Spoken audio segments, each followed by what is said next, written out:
En el Día de la Patria, buenas noches. Y qué difícil es hacer patria, qué difícil es hacer patria cuando las diferencias sociales, las diferencias económicas nos ponen a prueba, como en estos últimos 2 días, una simple inclemencia climática. Una lluvia de las que nos vamos a tener que acostumbrar porque estamos viendo que, no sé si es la niña, el niño o el niñe, ¿vio? Que ahora podemos hasta poner de moda alguna cosa intermedia para calificar la manera en la que se está manifestando el clima. Hace 30 años atrás decíamos, estos hippies ecologistas, pero mirá que el calentamiento global, qué verso. Hoy nos estamos dando cuenta que no sé, yo creo que no, gente de mi edad no lo va a ver, pero nuestros hijos, nuestros nietos van a padecer inclemencias cada vez más severas. Estoy hablando dentro de 40, 50, 60 años. Y decía las diferencias. Qué difícil es ser periodista en estos casos. Y por ahí, estos temas lo hemos hablado con otros periodistas. Cómo poner distancia, cómo poner los límites.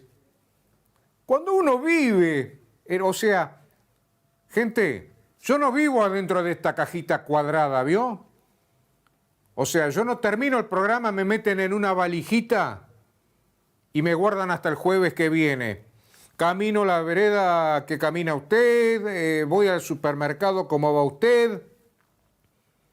Me pasan cosas indeseables como le pasan a usted, en los trámites, me ponen multa como le ponen a usted, a lo mejor un poquito más porque a mí me hacen un bonus track cada tanto. No sé si es que no le gusta mi cara a algunos representantes más papistas que el Papa. Cada vez que hago una crítica al intendente, ¡pum!, me cagan una multa. No sé por qué, pero me aparece. Para mí qué casualidad nomás. Pero por eso le digo, ayer, y usted no tiene la menor idea de la congoja que uno siente cuando lo llaman y le dicen: antematen, estamos con mis 3 hijos, o tengo un gurí discapacitado, nos está lloviendo toda la ranchada, nadie nos da pelota, ¿por qué no habla usted? A ver, que a lo mejor le prestan atención. Y yo decía, ¿a quién voy a hablar? Y por ahí se generan cuestiones que, si te vas a Facebook, a Mauricio Antematen acá, te vas a dar cuenta que en un momento uno patea el tablero, porque mientras me hablaba gente pidiendo, por favor, un pedazo de plástico para poner, o sea, ya no te pedían colchones, ni bolsones, ni una casa, no, un pedazo de plástico al menos para poner arriba del techo para poder pasar la noche. Ya se les había mojado todo. Y te das cuenta que los candidatos a intendente o los mismos funcionarios que hoy están en servicio activo para la gente, para la sociedad, estaban en el teatro viéndolo a Nito Mestre, o estaban hablando de sus candidaturas, estaban siendo entrevistados en vivo, a las 11 de la noche. Y ni por puta se les ocurrió decir a la gente que está en este momento padeciendo, le vamos a organizar un centro operativo, miéntanle un poco al menos. Ya que los están empomando, mímenlos un poquito, acarícienlos, para que la rotura no sea tan dolorosa. Darse cuenta que les chupa un huevo, les chupa un huevo. Cosas que me entero por ahí, punteros de algunos barrios que los condicionaban a los que estaban con problemas porque saben que guardan droga en 2 o 3 kiosquitos que se estaban mojando, que no pensaban que iban a tener semejante diluvio. Y a mí me lo confesaban, no se lo confiesan. Estas cosas que tiene el periodismo, no se lo dicen a la policía ni a los políticos, pero sí le confiesan a los periodistas. Mirá, acá tenemos un puntero en el barrio, no nos deja llamar a Defensa Civil, porque no quieren que se metan en la casa, que traigan ni chapa ni madera, porque están metiendo, envolviendo, con el plástico están envolviendo la merca que tienen guardada. O sea, basta con los punteros de barrio, esos punteros que usan los políticos para juntar gente y llevarla a las manifestaciones. Hoy veía el tema de Buenos Aires y yo le decía a mi mujer, ¿a vos te parece que esto es una cuestión autoconvocada, que todos van por motus propio? 10.000 paraguas que decían Cristina, banderas, cada 2 personas había una bandera, que cada uno, qué casualidad, fue a comprar esa bandera y llegó. Está todo organizado, está todo armado, no se inventan, ya está todo inventado, gente. Empiecen a pensar por ustedes, por sus hijos. Basta de esperar que caiga el maná del cielo.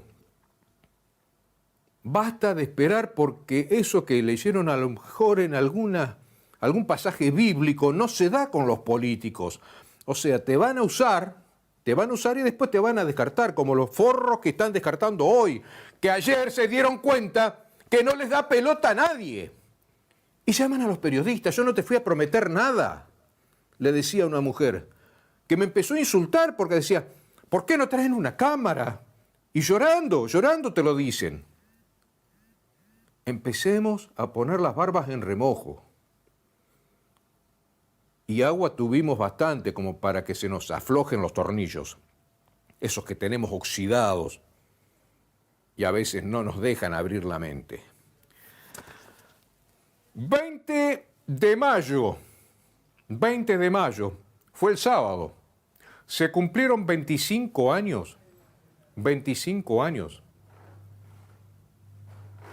de la muerte de Alfredo Yabrán. ¿Cuántas veces se te pasó por la cabeza? No se suicidó, está vivo. Uno de los tipos más importantes, uno de los empresarios más importantes de la Argentina, ¿se va a pegar un tiro? Está vivo. Hoy te propongo escuchar al hombre, al policía, al comisario general que le tomó las huellas dactilares y me jura y perjura y asegura que la persona que murió fue Alfredo Yabrán. Y todo el relato de lo que pasó hace 25 años atrás. Vamos a recordar que el 25 de enero de 1997 es asesinado Cabezas, el periodista, el reportero gráfico de la revista Noticias, y que después daría a conocerse la frase, sacarme una foto a mí es como pegarme un tiro en la frente. La frase pertenecía a Alfredo Yabrán. José Luis Cabeza le pegó ese tiro en la frente y, como respuesta, Yabrán lo mandó matar. Un año después, el hombre más importante, el empresario, uno de los empresarios más importantes de la Argentina, se veía rodeado. 122 llamados tenía de su teléfono satelital mientras estaba escondido en esa estancia en La Roque. 122 llamados, y parte de esos 122 llamados fueron detectados por el sistema Excalibur a la Quinta de Olivos. Hasta el presidente en ese momento le sacó la mano. En 2 minutos, la nota con quien le tomó las huellas digitales y el primero que entró a ese baño donde estaba Alfredo Chabrán sin vida hace 25 años atrás. Primero te cuento que si tenés problemas laborales, no dudes en consultar a un abogado que puede solucionar tus dramas como trabajo negro, problemas de incorporación a una obra social que es obligatoria, si sos empleado en blanco, los trámites de ANSES, bueno, todo lo que necesitas saber te puede ayudar el doctor Jorge Gogniat. Estudio Jurídico Goñat y Asociados. Asesoramiento en Derecho Laboral, Trabajo Negro, Despidos, Daños y Perjuicios, Accidentes de Tránsito y Lesiones. Santiago del Estero 558. Teléfono 407-3613. Ayer me preguntaba también, ¿tenemos cabal conocimiento de el estado de indefensión que existe en muchos barrios de Paraná? Cuando digo de indefensión, no digo gente que no esté armada, al contrario, están armados, delinquen, no tienen una salida laboral, se caen de la rueda del sistema porque tienen 20, 25, 28 años, y fíjate vos, una generación y media ya, una generación y media, de la cual ni punteros de zona, ni políticos, ni mucha gente paga por el Estado, funcionarios, políticos, se han preocupado por darle armas para defenderse en la vida. ¿Qué quiero decir? Ignorantes totales. Gente que no sabe leer ni escribir. Gente que no sabe el día que nació. Gente que no sabe su número de documento. Gente que no sabe el nombre de su padre o su madre. Que no existe gente así. En un ratito, y no es con ánimo peyorativo, es muy doloroso lo que te estoy contando. Es muy doloroso. Ayer estuve participando en una audiencia de un juicio abreviado en donde un muchacho, en una causa muy sonada acá, se trata del primer femicidio ocurrido aquí en Paraná este año, el enjuiciado no sabía su número de documento, no sabía en qué año nació, no se lo sabía decir a la jueza, no sabía por qué lo habían llevado. Y no te estoy hablando de un infradotado, no te estoy hablando de un idiota. Tampoco es una mala palabra, idiota. Idiota es para calificar a una persona que no tiene capacidad de interpretar los hechos, una persona que tiene un retraso. Bueno, esta persona tiene su pareja, tiene sus hijos, changuea, pero está ajeno a conocer de dónde vino, cómo era el nombre de papá, de mamá, no me acuerdo, sé que el apellido. ¿En qué año nació usted? No me acuerdo, sé que tengo 28 años, pero no. Pero saque la cuenta, mijo. No sé sumar, no sé restar. ¿Pero fue a la escuela? No. ¿Cuántos chicos no están yendo a la escuela? ¿Cuántos son totalmente analfabetos hoy? No tienen armas para defenderse en la vida. No sabes leer, no sabes escribir. Cualquiera te dice, vení, yo lo hago por vos. Esa es una de las peores desgracias que tenemos. Y pasaron todos estos años y nadie lo ha podido resolver. Y únicamente llegan, ni el censo llega hasta algunos lugares de Paraná, ni el censo ha llegado. Hay mucha gente que yo le pregunté en todos estos meses, ¿a vos te censaron? ¿Quién? ¿Cuándo? ¿Dónde? ¿Para qué? No. y pretenden mucho que lo hicieran a través de una computadora. No sabe ni firmar tu nombre. Bueno, en un ratito vamos a ver eso. Lo que le propongo ahora es escuchar este relato a 25 años del suicidio de Yabrán, cuando mucha gente todavía está diciendo, Yabrán está vivo, escúchame. Bueno, este hombre me asegura, yo vi el cuerpo de Yabrán, yo toqué el cuerpo, le apoyé la yema de los dedos para identificarlo. El comisario general Rubén González, que tuvo la deferencia de hablar con nosotros. En aquel momento afirmaba, y lo sigo haciendo, de que Yabrán estaba muerto, y también habíamos dicho de la forma en que ocurrió el hecho, cómo ocurrió la muerte de Yabrán.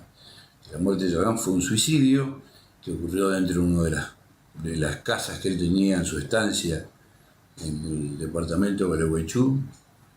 Y bueno, a pesar de que mucha gente en aquel momento, y yo creo que en la actualidad todavía, sigue dudando sobre la muerte de Yabrán, yo creo que el tiempo nos va a dar la razón porque no va a volver nunca más a la vida. ¿Qué recordás de ese día? Lo que yo periodísticamente recuerdo es que se lo buscaba en distintas fincas rurales, se llegó hasta ese lugar, un lugar que no era de muy fácil conocimiento o acceso para el común de la gente, de la población. Solamente algunos conocían el lugar o cómo ingresar a esa estancia donde se lo intentaba acercar. Creo que la presión, el acercarse y el conocimiento que tomó Yabrán fue lo que llevó a su determinación. ¿Cómo recordás ese día? Sí, nosotros acá la policía ya tenía conocimiento de que aparentemente podría estar, porque él tenía acá yo no recuerdo bien, pero tenía 2 o 3 establecimientos aquí en la provincia. Y en uno, que es el lugar donde él cada vez que venía a la provincia visitaba, que es la estancia donde lo encontraron y donde sucedieron los hechos. Y bueno, la policía conocía, por supuesto, todos esos lugares. Y así fue como llegó el 20 de mayo, fue del año 98. Llegó la policía y sucedieron los hechos. El que venía de cortar leña había salido con el empleado de él, Aristimuño, un chico joven que estaba viviendo con él, lo acompañaba con la esposa y venían de juntar leña, creo, para hacer un asado al mediodía. Tal es así que estaban haciendo la picada, en el momento que ocurrió un hecho estaba haciendo una picada y comentaba Aristimuño, que una de las cosas que a mí me llamó la atención, Aristimuño comentó que cuando volvían del campo con la leña, Yabrán le hizo el comentario de que había pensado, había soñado, o él creía que ese día lo iban a encontrar. Y así fue como sucedieron las cosas. Al mediodía, o minutos antes del mediodía, llegó el primer vehículo policial y cuando Yabrán lo vio, esto cuenta Aristimuño, cuenta esto, él se fue y se metió en la habitación. Él tenía una suite y se fue a su habitación y Aristimuño atendió a la policía. Bueno, venía a hacer un allanamiento, ya tenían la orden del juez. Y bueno, sí fue como revisaron la casa y se encontraron con el lugar donde él estaba, que estaba cerrado con llave, y bueno, todo eso que se contó en aquella oportunidad, y lo hemos visto, que no quería salir, que la policía lo llamaba desde afuera. Él tenía una muy buena relación con la policía porque él pasaba muy seguido, lo conocían y él conocía personalmente a muchos funcionarios policiales que en ese momento estaban ahí. Y lo llamaban, porque esa habitación donde él estaba no se podía ingresar. Estaba con llave, no se podía ingresar. Hasta que, bueno, cuando buscaron una llave de otra puerta, porque las llaves de las puertas placas son las llaves banderitas, son todas iguales. Se trajo de otra llave, de otra habitación, y cuando se quiso abrir la puerta, cuando sonó el clic de la cerradura, sonó el disparo adentro. Y ya cuando llegaron, ya estaba muerto. O sea que, para desmitificar algunas cosas, sí, hablar de certezas, el disparo se escuchó. Sí, claro. El disparo se produjo cuando intentaban abrir esa puerta. No hubo llamados de alerta ni ni solicitud de entréguese. Sí, los policías sí, lo llamaban y hablaban, trataban de tener un diálogo con él, pero él nunca contestó. Nunca contestó. Nunca contestó la llamada de la policía. Exacto. O sea que fue el disparo lo que puso en alerta de... Exactamente, cuando sonó el disparo, o sea, cuando él escuchó que abrían la puerta, sonó el disparo. Él estaba en un lugar que era una L, o sea, había una puerta que daba a una pared y la pared doblaba en 90 grados y estaba la puerta del baño donde ahí se encontró el cadáver. ¿Por qué existieron dudas? Incluso un famoso periodista de casos policiales en aquella época llegó hasta Paraná y era quien de alguna manera embanderaba la idea de que era raro pensar en el suicidio, era algo que no tenía una explicación técnica. ¿La tuvo? Sí, por supuesto. No, y eso está realmente en todo el trabajo técnico y científico que se hizo para este caso. Vos te estás refiriendo al caso de Sdrech, que él vino así realmente, el problema más importante que él decía que a él no le cerraba era la distancia que podía tener desde la cola del disparador a la punta del cañón, que en los brazos de Jabrán no alcanzaban para hacer el disparo. ¿Cómo explicarle a la gente, Rubén, que la cola del disparador es lo que se le llama el gatillo? El gatillo, exactamente. El gatillo a la punta del cañón no podía llegar. Yo le mostré realmente en forma práctica, porque Jabrán tenía la misma altura que tengo yo, 1,85, y yo le mostré con un gráfico del arma con la que se suicidó, cómo podía llegar, y le sobraba todavía espacio como para un recorrido. Así que, bueno, cuando él ya se fue, aparte de eso hablamos otras cosas, como ya lo he dicho, se fue realmente convencido de que, y así lo manifestó después en su programa en la televisión. Hubo fotos también, hubo fotos que eran muy reservadas, había mucho temor en que se filtrara información fotográfica y algunos otros detalles, por lo que en ese momento saliste a hablar públicamente, lo autorizó la jueza en ese momento, porque se abría un abanico de dichos, de misterios, de leyendas que empezaban a circular. Y hubo algo fortuito dentro de quienes conocemos los casos policiales y conocemos el efecto de un disparo de escopeta en un cráneo, en una cabeza. Y esto, quiero anticipar, es un interés no morboso, sino técnico, de que la destrucción que produce un disparo de escopeta es tremendo. Generalmente queda muy poco para poder identificar a una persona. Y este no fue el caso. No, tiene una particularidad, sí, realmente, y es importante esto manifestarlo, porque se hizo en aquel momento. El disparo, no, a pesar de ser una escopeta muy potente, no alcanzó, con el disparo no alcanzó a explotarle el cráneo.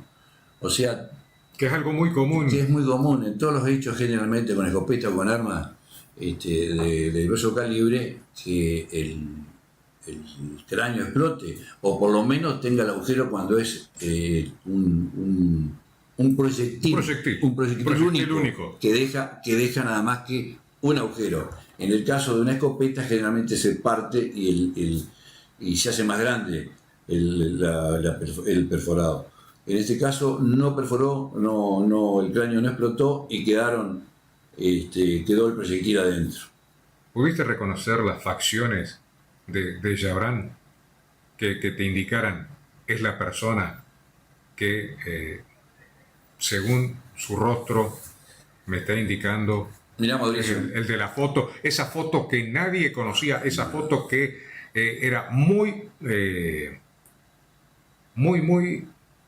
de su privacidad y que fue la que motivó ese enojo que llevó a otros. Siempre dicen que no fue la orden de Jabrán, sino que otros que quisieron complacerlo, aparentemente ha sido así, sí. Buscaron eliminar a Cabeza. Bueno, particularmente yo a Yabrán lo conocí a través de los medios, o sea, había visto la figura de él en televisión. El día que llegamos, cuando sucede este hecho, el día que llegamos, Yabrán tenía una particularidad, tenía la cabeza realmente canosa, no tenía pelo de ningún color, todo eran canas, pelo blanco, y cuando nosotros encontramos el cadáver estaba boca abajo. Y ya viéndolo boca abajo estaba, y recuerdo con un equipo deportivo, viéndolo desde afuera ya parecía por la apariencia que era Yabrán. Cuando damos vuelta al cadáver para identificarlo, indudablemente tenía unos ojos realmente, un color muy llamativo, unos ojos azules realmente muy grandes. Y bueno, empíricamente nosotros podemos decir, sí, este es Yabrán y no hay ningún problema, pero cuando se le tomó las huellas digitales, Eso se hizo el único medio para identificar en ese momento a una persona, a través de las huellas digitales, no tuvimos ningún tipo de problemas en decir que ese cadáver que encontramos en ese lugar era el cadáver de Alfredo Yabrán. ¿Qué notaste en el ambiente cuando sucedió este hecho? Porque permanecieron durante varias horas en ese lugar. No estaba convulsionado Gualeguaychú, no estaba convulsionado la policía de Entre Ríos, estaba convulsionado el país. Sí, exacto. ¿Hubo contacto con familiares? Sí, yo particularmente hablé con el abogado personal de Yabrán cuando fue a ver cómo fueron las cosas, y también hablé con dos hermanos que la jueza me autorizó a que los acompañe porque querían ver el cadáver en el lugar donde había quedado. Y bueno, una mujer y un varón, una hermana mujer y un hermano varón, los acompañé a los dos a ver el cadáver ahí. Y recuerdo que tengo incluso en mi casa una felicitación personal y un agradecimiento del hermano por el trabajo que había hecho la policía en el caso Yabrán. Rubén, te agradezco mucho haber desempolvado todas estas historias a más de 20 años, ¿no? Sí. Tu memoria... Sí, de algunas cosas, exacto, de algunas cosas me acuerdo, otras cosas se me han borrado, pero lo importante, yo creo que lo más importante de todo esto es de que lo que la policía de Entre Ríos en aquel momento, o sea, al momento de llegar, nosotros llegamos al lugar, a la estancia donde ocurrió el hecho alrededor de las 14:30 más o menos. A esa hora estuvimos nosotros ahí. Cuando fue identificado, a esa hora ya dijimos que era Alfredo Yabrán y no tuvimos duda, y hasta ahora seguimos sosteniendo, y la técnica y la ciencia dice de que el cadáver que encontramos en ese lugar era el de Alfredo Yabrán.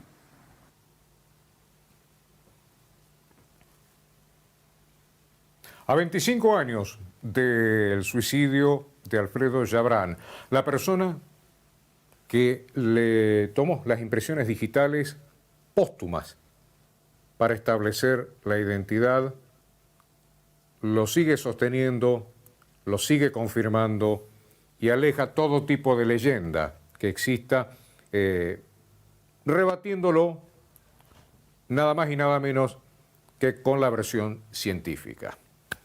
El comisario general retirado Rubén González, a quien agradecemos, ex director de criminalística de la Policía de Entre Ríos, le agradecemos por habernos atendido y habernos brindado este recuerdo de su tarea. Si tenés que viajar en este fin de largo, que sea con baterías que te puedan responder, que te puedan dar satisfacción en tu viaje. No hay nada peor que andar empujando el auto. EV y Clorex, las baterías provistas por Fademi.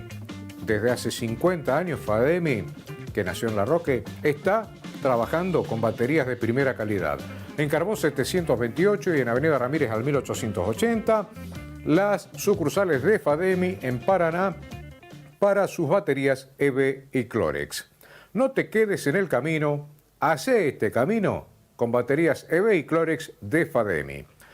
Ya nos vamos a algo de lo que te contaba, que te va a asombrar. Ojo, no es para reírse esto, ¿eh? Esto es para sufrirlo, para que nos despierte un poco las cosas que están sucediendo. Un muchacho de 28 años puede no saber su documento, no sabe leer su número de documento, lo tiene tatuado en un brazo y le tuvo que pedir a su abogado que lo lea porque él no sabe leer su número de documento. No tuvo acceso a estudiar, a saber leer y escribir. Se tenía que preocupar él. ¿Qué pasa con el entorno cuando no tenés papá o mamá que te puedan guiar por esos pasos en la vida? ¿Para qué sirven los punteros de barrio? Muchos de los cuales sirven para movilizarlos políticamente, para entrar droga. Nada, vengan a hacerse los enojados ahora. Ustedes saben de lo que hablo, de dónde hablo y de quiénes hablo. Como saben también que si necesitan, bueno, no te voy a decir si necesitas agua, pero si necesitas que te suba agua al tanque en lugar de que te baje de la lluvia, indudablemente necesitas visitar suministros sanitarios. En Suministros Sanitarios contamos con la más amplia variedad de tanques domiciliarios y cisternas Waterplus. Productos con garantía de hasta 25 años, ultra delgados, ecológicos y con la mejor relación precio-calidad del mercado. Tanques y cisternas Waterplus. En Paraná encontralos en Suministros Sanitarios. Almirante Brown 1647 y Avenida Ramírez 4630. Incluso para saber, más allá de que el Estado a través del Poder Judicial te sindique una imputación, vos tenés derecho a saber, a poder comprender las cuestiones que se te acusan, que existe un juicio oral al que podés acceder si no querés acceder a un juicio abreviado. Sabés que fuiste culpable, que el Estado tiene cómo comprobar que vos cometiste un delito y te está dando un beneficio, un juicio abreviado. ¿Qué quiere decir eso? Que se morigeran las penas, que podés llegar a un acuerdo entre fiscalía, defensa y acceder a una condena en casos simples muchas veces, no en los casos más graves. Pero eso lo tiene que tomar conscientemente el imputado. No es porque se le ocurre al abogado defensor y al fiscal, bueno, vamos a arreglar esto y al muchacho los palos y a la bolsa lo metemos, dejá, yo lo convenzo. No es así. Y esto es lo que le llamó la atención a la jueza Marina Barbayelata en una causa ocurrida ayer. Pero vamos primero, te quiero presentar, si es tan amable, señor director, a Jonathan Mendoza, Tafita Mendoza. Buen día, Mendoza. Buenos días. ¿Me das un nombre completo, por favor? Y fíjense lo que sucede, lo que yo les decía. Las preguntas sin respuesta. ¿Lo tiene acá?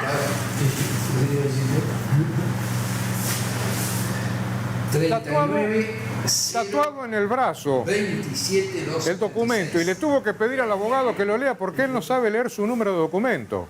A ver, sigamos un poquito más. ¿Ya nació? El 26 de abril. ¿Cómo? El 26 de abril. ¿De qué año? No, sí. ¿Qué cuántos años tiene? 28. 28. ¿Nació acá en Paraná? Sí. ¿Es argentino? Sí. ¿Cuál es su estado civil? Soltero. ¿A qué se dedica? Claro, todo un poco. Entre ellas, ¿qué cosas? Sí, vendo verduras, compro batería. De todo. ¿Cuál es su domicilio? Simón Vázquez, Barrio Chino. Bien, Jonathan Mendoza es la persona que sindicaron en enero de este año como la que le entregó el revólver a Maximiliano Godoy, con el cual inmediatamente, luego de colocárselo en la cintura, fue hasta donde estaba su pareja, quien era su pareja, María de los Ángeles Dyer, y la mató la mató como un perro, la mató sin darle oportunidad de defenderse. Le disparó con un revólver calibre 38 que le acababa de entregar Tafita Mendoza, este muchacho que ustedes veían que no sabía su número de documento, no sabía leer, no sabía nada, pero sabía comercializar, entre otras verduritas, con un revólver. Y supuestamente le habría cambiado ese revólver por un carro y un caballo. Cuando le pregunta la jueza si había entendido lo que era el instituto del juicio abreviado, que él estaba aceptando una culpa, que le estaban acusando desde el Estado, desde el Poder Judicial, le dijo, ni idea, no entendí nada. Uy, cómo se enojó la doctora Barballelata, fíjense un poquito el clima que había. Estaba en otro lado, lo fui yo con mi hermano, ¿usted sabe que existe en esos juicios? Y en esos juicios la persona viene y dice, sí, yo estaba en otro lado, pero si yo cometí el hecho, o son personas que su abogado trae testigos y los jueces tienen que escuchar los testigos y ver, y al final se termina el juicio y nadie sabe lo que van a resolver, se van los jueces, después vuelven y le dicen, se resuelve tal cosa, es inocente, se resuelve tal cosa, es culpable. ¿Usted sabe que existen esos juicios o no? ¿Sabe que usted tiene derecho a decir, no, yo no fui, yo nunca le entregué el arma a nadie? ¿Usted sabe que tiene derecho a eso? Bien, o sea, usted sabe que existe otro tipo de juicio donde usted podría decir, yo no sé quién es Godoy, yo nunca le entregué nada a nadie. ¿Usted sabe que existe ese otro tipo de juicio? Bien, usted tiene derecho a ese juicio. Nadie le puede imponer donde usted no puede decir, no, yo no sé quién es Godoy ni nunca entregué ninguna arma. En este juicio usted no puede hacer eso. ¿Sí? Usted... Bueno, lo cierto, había temperatura, se enojó porque estuvo como media hora explicándole lo que era el juicio abreviado. Este muchacho no le entraba en la caramelera todo lo que le estaba diciendo. Imagínese, no sabe leer, no sabe escribir, no sabe el nombre completo de su padre o de su propia madre. Y quería que entendiera de rompirraje en 10 minutos el significado del instituto del juicio abreviado en el Poder Judicial. Joder. De eso se tenía que ocupar el fiscal y el abogado. El fiscal, el doctor Oscar Sopko, y el abogado, el doctor Guillermo Retamar, nuestro amigo Guillermo Retamar.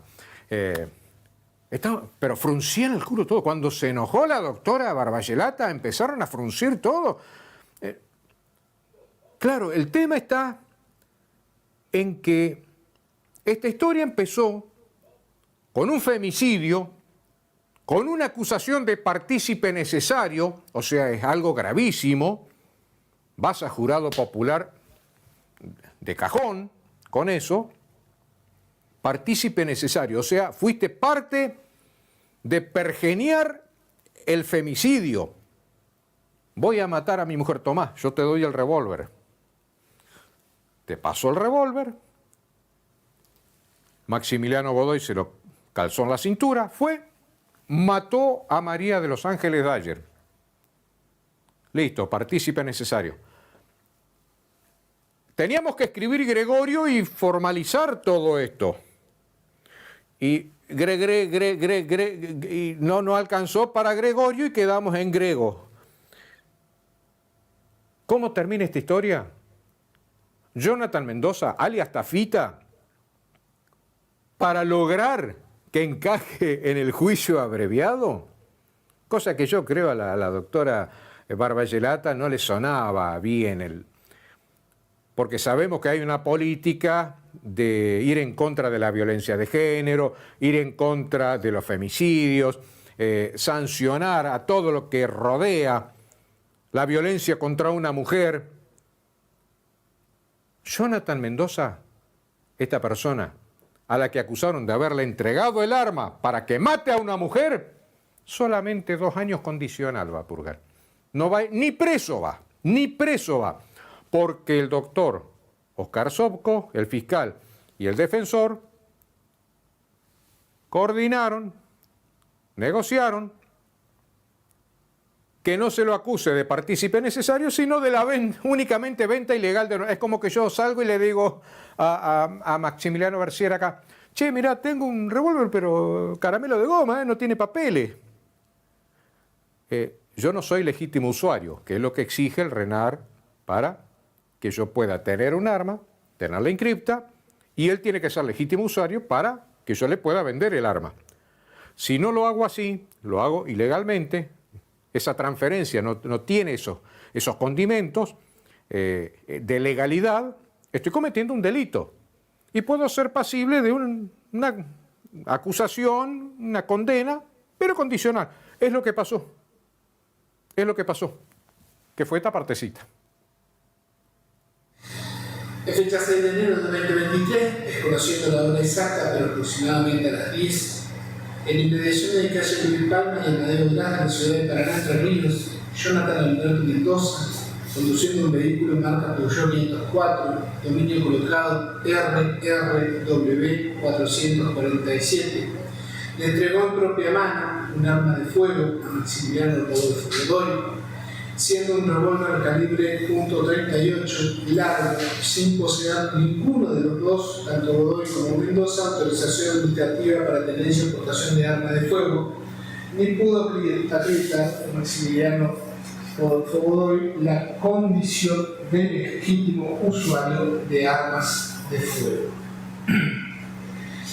Las evidencias que fuimos recolectando durante la EPP nos dan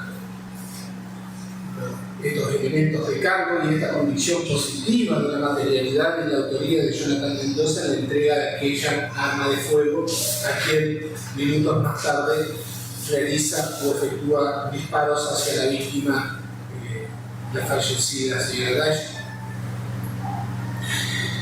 Estos elementos que van a ser la convicción positiva de nuestras ideas respecto a la participación, autoría, y van a dar la convicción positiva y la certeza positiva de que existieron estos hechos, son tenidos como acuerdos probatorios, las partes han sido dialogadas tanto con la defensa como con el propio imputado. Se le ha hecho las aclaraciones, obviamente, de que tenía derechos constitucionales a este juicio, el juicio oral, el público, el extendido, el plenario, y las diferencias con este juicio abreviado. Abreviamos justamente la parte del plenario. Eso le fue explicado en su momento al acusado.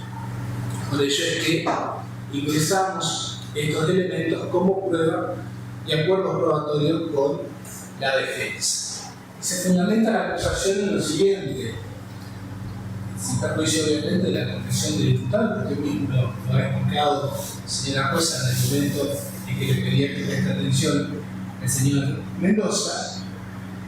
Tenemos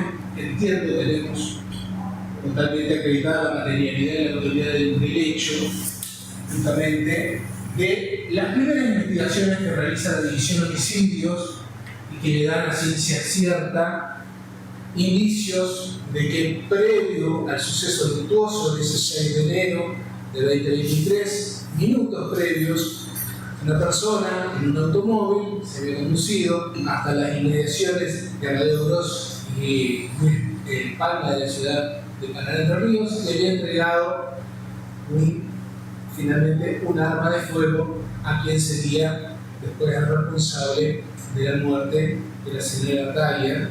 Estamos hablando de Maximiliano Godoy, persona que fallece casi a la semana de haber cometido el crimen.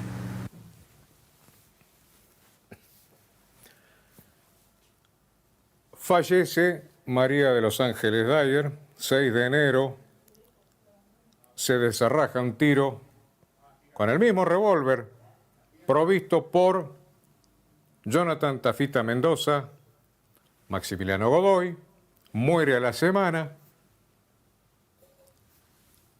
Todos tienen bajo la lupa a Mendoza diciendo: si esto no hubiera ocurrido, si no le hubieras dado el arma, no hubiera podido matar a la mujer, no se hubiera producido el femicidio, tampoco se hubiera suicidado. Partícipe necesario. ¿En qué terminó la historia? Venta ilegal de un arma. 2 años condicional, palo y a la bolsa. Yo no soy fiscal, tampoco juez. Buen trabajo, doctor Retamar. Buena defensa. Que me guste sea otra cosa. Que me guste es otra cosa. La tanda, por favor, señor director. Muchas gracias.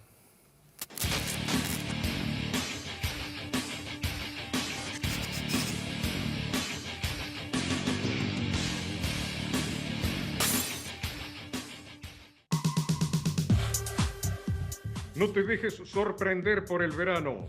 Neón Electrónica. Service de aire acondicionado, split o de pared.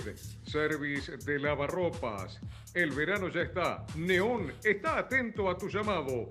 432-7297, 423-4275, Alem 852. Personal altamente capacitado. Service garantizados. Neón Electrónica. ¿Estás pensando en construir?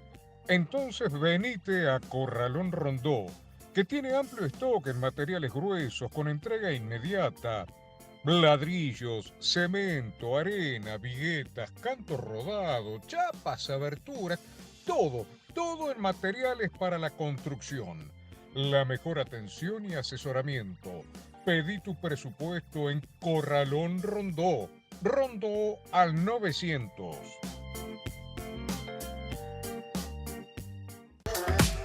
En Suministros Sanitarios contamos con la más amplia variedad de tanques domiciliarios y cisternas Waterplus.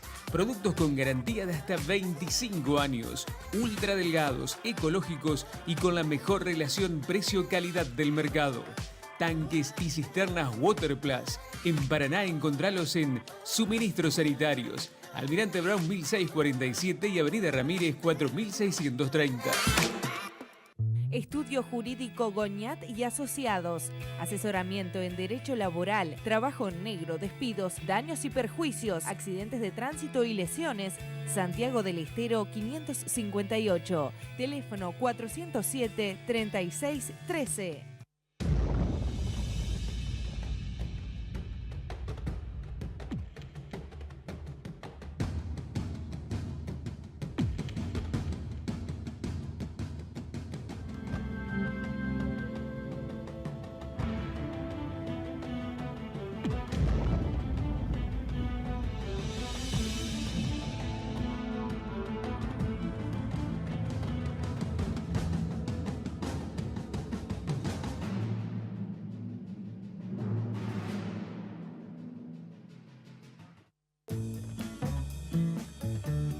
En Banco Entre Ríos, tu préstamo es personal. Te damos hasta 8 millones de pesos para que hagas lo que quieras. Como Beto, que por fin puso el cartel de sus sueños. Brillante, Beto.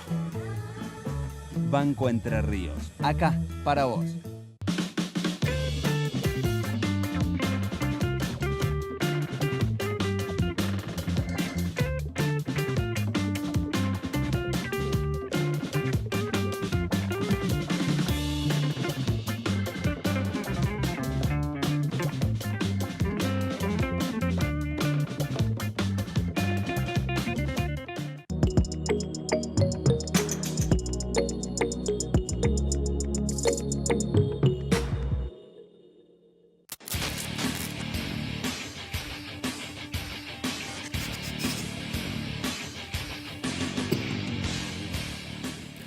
Les comento, es impresionante la cantidad de casos denunciados por violencia de género, por privación ilegal de la libertad, no en hechos delictivos. Amén de los hechos delictivos, la cantidad de robos, la cantidad de asaltos, la cantidad de hechos criminales que existen por día en Paraná. No son todos los que salen en los medios,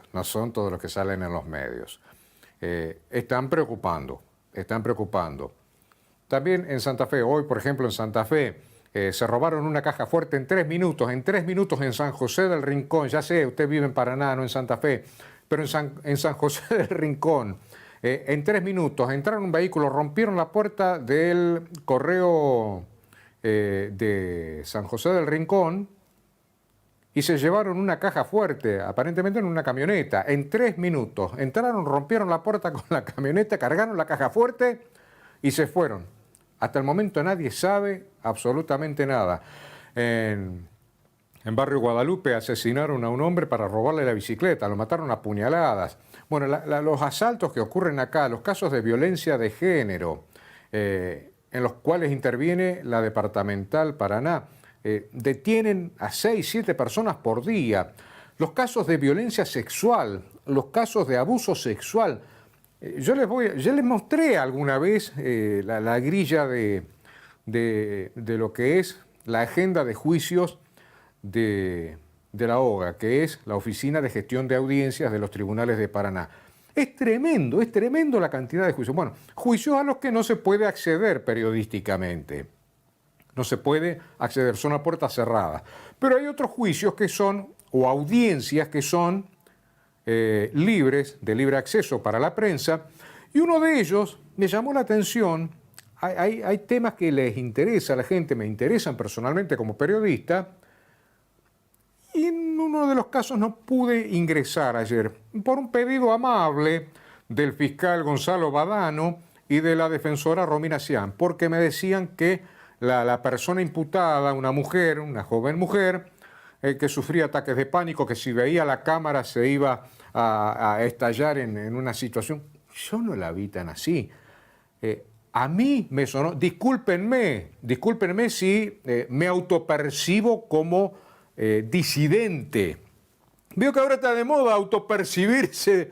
Bueno, doctor Badano, doctora Cian, me autopercibo como disidente de la opinión que dieron ustedes, porque la vi muy sonriente a esta muchacha, que recordé después que la había visto en una audiencia anterior.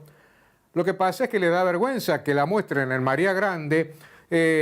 Igual pudimos tomar algunas imágenes, hecha la ley, hecha la trampa, ¿no? Camarita Oculta nos permitió tener a esta mujer que se llama Macarena Villalba, que ahí se dio cuenta que estábamos afuera y fue a buscar a su protectora, defensora oficial, la doctora Romina Cian. Que me da la impresión, a lo mejor lo autopercibo, doctora, discúlpeme, como quédate atrás mío, así no te toma la cámara. No va a entrar ante Maten, no, por favor, no me la hostigue, no me la persiga. ¿Qué se le acusaba a esa chica? A ver, fue a una audiencia por el artículo 564. Usted no está obligado a conocerlo, quizás yo tampoco, pero yo sí obligado a averiguar de qué se trata para poder traducírselo, decodificárselo e informar a usted. Por incumplimiento del régimen de probation, o sea, si te dan una suspensión de juicio a prueba, esta mujer junto a su pareja fueron acusados en 2018 por un hecho injusto y tuvo el beneficio de la probation, que es la suspensión del juicio a prueba. Bien, hasta ahí. ¿Qué fue lo que hizo Macarena Villalba junto con Luciano Farías? Acusados de homicidio imprudente. Tuvieron un hijo, una bebé, en junio de 2018. Tuvieron una bebé en junio de 2018. Ya tenían otro hijo. Después el señor Farías hizo pareja con otra mujer y tuvo otro bebé. Pero ese bebé, no sé si se estaban separando, se estaban distanciando, qué fue lo que pasó. Pero entre el 20 de junio de 2018 hasta el 7 de agosto de 2018, no le brindaron, esta chica que ustedes veían, no le brindó a la bebé alimentación, higiene, asistencia médica. La dejaron morir el bebé y los acusaron porque después que el médico forense dictaminó que la bebé murió por fallo multiorgánico, por sepsis, con cuadro de desnutrición severa, claro, se van riendo, vení, yo te cubro, ¿eh? No sé, lo autopercibo así, a lo mejor me equivoco.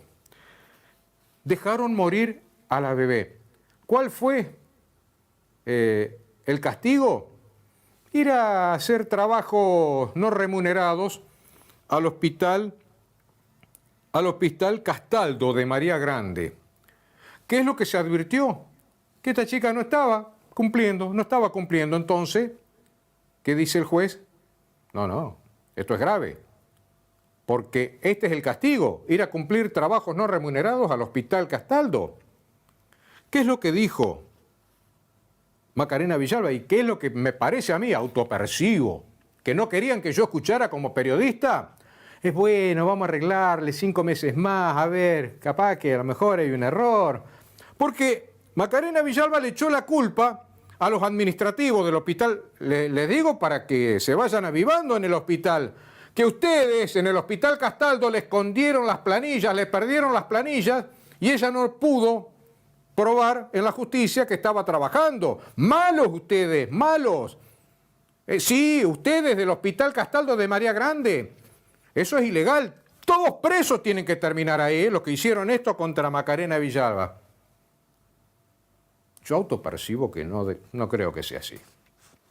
Pero lo autopercibo en mi íntima convicción. Bueno, ¿cómo terminó todo esto? Le van a dar 5 meses más, pobrecita, para que pueda ir. Porque si no, tienen que levantarle el beneficio y mandarla a juicio. Mandarla a juicio, donde puede terminar condenada por haber dejado morir a su bebé.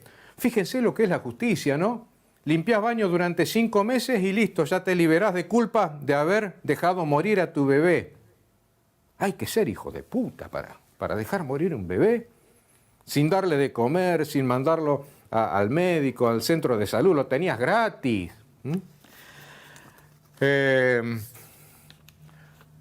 Lo que sí no es gratis es pasar estos días de humedad, de lluvia, sin lavarropas y sobre todo sin centrifugador. Che, se me rompió el centrifugador, Mariano. Así que mañana te estoy llamando. Neón Electrónica te propone que no pases el otoño con problemas en tu lavarropas, porque te quiero ver tendiendo la ropa en estos días. Neón Electrónica. Y ya sabes, si no te funciona después que te lo reparan, todos estos muchachos van a tu casa y con el soplete te van a secar la ropa. ¿Con el soplete? ¿Eh? Sí, sí. El Rafa con el soplete te seca toda la ropa. Te puede quedar una manchita por ahí, no pidamos perfección, pero los muchachos hacen lo que pueden. Gracias, Dire. ¿No me queda otro PNT? ¿Cuál era? ¿Está todo cumplido? ¡Corralón Rondó! Bueno, si te permite el clima, labura. Es fin de semana largo. Algunos se van de vacaciones. Si vos querés laburar, el sábado a la mañana podés ir y hacerte de una buena provista. Antes que, viste que empieza el mes, la semana que viene, cambian los precios. Bueno, aprovechá que hay buenos precios, Corralón Rondó, en todo lo que tiene que ver con materiales gruesos, con herrería, con termofusión, con electricidad. Corralón Rondó, ni una palabra más. Corralón Rondó. ¿Dónde? En Rondó al 900. Me dejó plasmado esto, lo de esta chica Macarena Villalba. Si incumplís con la probation, con lo que determina, o sea, no es que te suspenden el juicio a prueba y vos no tenés que tomar alcohol en lugares públicos, no tenés, si tuviste un siniestro vial, pueden suspenderte el carnet de conductor durante algunos años, tenés que trabajar en instituciones de bien público, pero tenés que cumplir. Ese es el pago, la retribución para con la sociedad que te pide la justicia. Y de alguna manera lo explica nuestro asesor en temas penales, el doctor Marco Rodríguez Allende. Doctor, buenas noches. Buenas noches, Mauricio. A ver, en nuestro procedimiento, en nuestro proceso penal, en nuestro Código Procesal Penal, hemos hablado en varias ocasiones que una determinada persona muchas veces es imputada de un determinado delito. Y el fiscal decide llamar a esa persona a través o por intermedio de su abogado defensor y leerle el hecho que se le imputa, el hecho que se le recrimina. A partir de ahí, a partir de ese momento, el Código Procesal Penal le permite a la defensa y a la fiscalía utilizar lo que el actual código establece, que son las salidas alternativas del conflicto penal. Es decir, muchas veces, para no llegar al juicio propiamente dicho, aquel juicio oral y público que antiguamente nosotros, todos los casos llegaban a un juicio oral, sea cual fuera el delito, para evitar llegar a juicio, y depende obviamente de la característica del ilícito que estemos hablando, depende de lo que el fiscal me recrimina a mí, a partir de ese momento yo utilizo esas salidas alternativas. Tiene que ver los antecedentes también. Una de las cuestiones, claro. Ahora, primero, una de las salidas alternativas, hemos hablado en algunas de las medidas, o en algunas de las ocasiones hemos hablado sobre, recordemos, Mauricio, la mediación penal. Eso es una salida alternativa. Por un determinado delito, el fiscal lo manda a mediación penal. ¿Está? Eso es una posibilidad. Otra salida alternativa es suspender el proceso. Es decir, acordar defensa y fiscalía, y vuelvo a remarcar lo que digo, siempre teniendo en cuenta el delito. Si estamos hablando de un homicidio, no se puede utilizar esta alternativa. Pero en otros determinados delitos se puede utilizar. Aquellos delitos que no son tan graves, considerados tan graves, se puede acordar con la fiscalía suspender el proceso. Suspendemos el proceso. Es una facultad que el defensor tiene de suspenderlo. ¿Pero a cambio de qué? A cambio justamente de lo que estábamos hablando. A cambio de cumplir una regla de conducta prefijada, acordada, ordenada por el juez de garantía, y también una reparación económica en la medida de las posibilidades tanto del ilícito que se esté investigando como del imputado. Estas son condiciones que debe cumplirse, Mauricio. Y también se fija el tiempo. El mínimo es 1 año y el máximo de 3 años esa suspensión. En ese lapso, en ese periodo de suspensión del proceso, hay que cumplir reglas de conducta, hay que cumplir reparaciones acordadas. ¿Qué pasa? Si tenemos un caso que las reglas de conducta no se cumplen, primero lo que hace un fiscal es avisar al juez de garantía que aprobó lo que comúnmente se llama probation o suspensión del juicio a prueba o suspensión del proceso a prueba, e indaga por qué razón usted no cumplió con esta regla de conducta.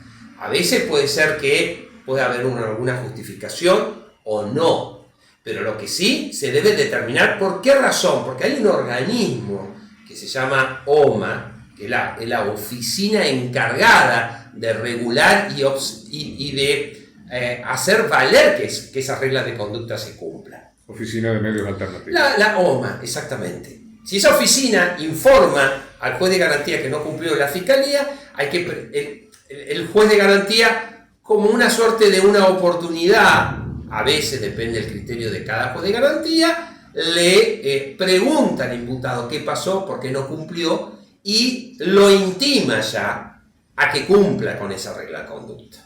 Ahora, la otra pregunta que se pueden hacer, o que usted estaba haciendo, Mauricio, es qué pasa cuando no está cumpliendo con esa regla de conducta. Y esto es muy sencillo. Al no cumplir, el juez deja sin efecto la probation, deja sin efecto esta suspensión. ¿Qué consecuencias tiene esto? Las consecuencias son muy simples y muy claras. Si no se cumple con la regla de conducta, si no se cumple con la reparación económica, se deja sin efecto la suspensión del proceso a prueba y la investigación continúa. El proceso continúa. Y el imputado deberá o podrá someterse a juicio por el delito que sea, o deberá o podrá utilizar otra salida alternativa que ya no puede ser la probation, porque ya perdió esa facultad. Utilizar este es un beneficio que tiene el imputado. Si no lo sabe aprovechar, lo pierde. Tendrá que utilizar ya otra alternativa que prevé el Código Procesal, ¿no? Hay un tema puntual, porque estamos hablando hipotéticamente sobre casos genéricos, sobre la generalidad de los casos, pero hay un caso puntual en el que no lo puedo comprometer porque quizá no conoce en detalle, Caso que se presentó esta semana y que periodísticamente nos llamó poderosamente la atención. Una persona imputada que se benefició con la probation, se le había imputado el homicidio imprudente de su hijo, no brindarle atención con un bebé recién nacido que termina falleciendo, y al no tener antecedentes, esta mujer y su pareja fueron imputados, llevados a proceso y se acogieron a la probation. Como regla de conducta y como pasos a seguir, tenía que cumplir horarios de trabajo en un hospital de María Grande. No estaba cumpliendo esos horarios y en su defensa la persona imputada dijo que le habían extraviado las planillas y que no la dejaban seguir trabajando en los quehaceres que correspondía de limpieza o lo que fuere de este hospital. ¿Es tan fácil que esto suceda? Nos llamó la atención porque creo que son documentos muy importantes como para que se extravíen y que no merezcan una investigación de un fiscal, y que, bueno, a esta persona se le dio una segunda oportunidad. Bueno, en este caso puntual, es muy sencillo poder determinar si cumplió o no cumplió.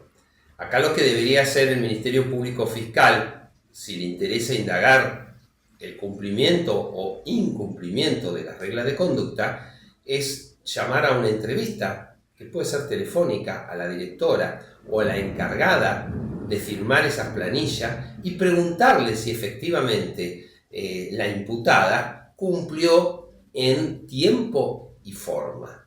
Eso es muy sencillo, eso el fiscal lo podría haber hecho rápidamente con un teléfono en mano y se soluciona este problema si las planillas se perdieron o no se perdieron o se extraviaron o quedó en un cajón de un escritorio del nosocomio.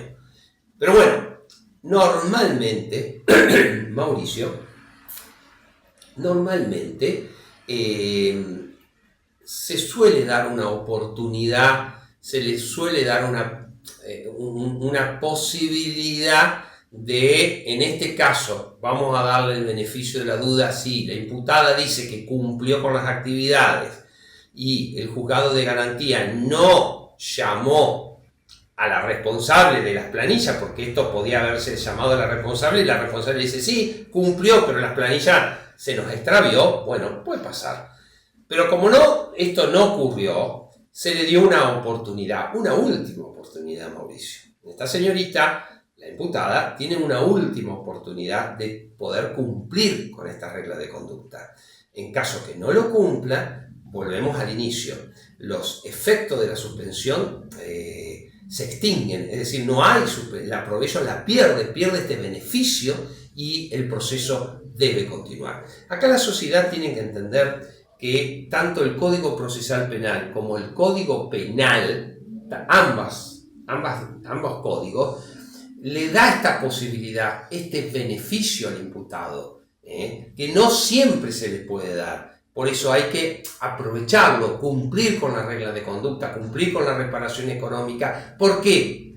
Porque si yo cumplo con estas cuestiones, Mauricio, ¿cuál es la consecuencia? El dictado de nada más y nada menos que un sobrecimiento. Es decir, la imputada, por un homicidio culposo, por no haberle dado el deber de cuidado a su recién nacido, y si ella cumple nada más que esa regla de conducta, la van a sobreseer de ese homicidio culposo. No le va a quedar ningún antecedente. Vaya si no es un beneficio que hay que saberlo aprovechar. Y hay mucha gente que no le interesa o no tiene el conocimiento. Así que me llamó poderosamente la atención. Qué dulces que estábamos. Doctor Badano, obviamente la defensora doctora Cian, el doctor Pablo Sof. Bueno, vamos a darle otra oportunidad a la señora Macarena. La oportunidad que ella no le dio a su hijita de vivir en 2018, de vivir, de poder ser ayudada. No se podía valer por sí misma, era un bebé. Desnutrición, Me parece que le erraron muy feo, muy feo. Tendría que escuchar estos programas la doctora Medina, la doctora Susana Medina, que tanto habla de la mujer, que tanto habla de la... Esa bebé era mujer también. Esa bebé era una nena que hoy podría tener 5 años, estar en jardín de infantes, merecer jugar, ser feliz. Era una cosita chiquita así. Llegó azul, casi sin respirar. Algunos dicen llegó muerta ya. Sepsis generalizada. Jamás la llevaron a asistir a un centro de salud, desnutrida. Pero bueno, será justicia. Será justicia. Nos estamos yendo. Gracias a todos por habernos acompañado. Le dejo una frase, como todos los programas, le dejo una frase para dejarlos pensando, de una famosa escritora. Una frase de una famosa escritora. Escuchen bien esto. Los mejores crímenes para mis novelas, dijo esta escritora, los mejores crímenes para mis novelas. Veo que hay gente que se inspira yendo al campo, hay gente que se inspira tomando un whisky, tiene inspiración para hacer música, hay gente que se inspira yendo a un café, mirando por la vidriera. Pero esta novelista dijo una vez, los mejores crímenes para mis novelas se me han ocurrido fregando platos. Fregar platos, lavar los platos, convierte a cualquiera en un maníaco homicida de categoría. Me parece que no le gustaba lavar los platos. Esto lo dijo Agatha Christie. Me voy porque tengo que lavar los platos, che. Hasta la semana que viene. Gracias.